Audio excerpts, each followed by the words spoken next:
ile message nilokutumia, uliziona ukanichunia, ukaniumiza, unanyanyasa bure.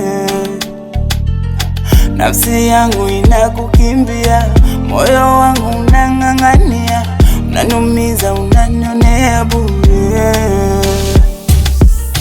Naogopa nisije nikulipize wewe, nitakufuru haki ya nani?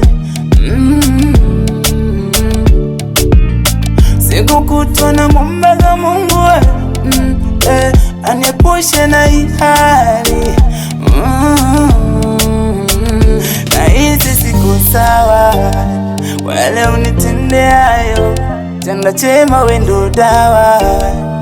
Naumia, niko radhi kuachawa, ulilia penzi lako kwa upole bila mkwala. Nitakuwa sawa, mara nyingine nakuta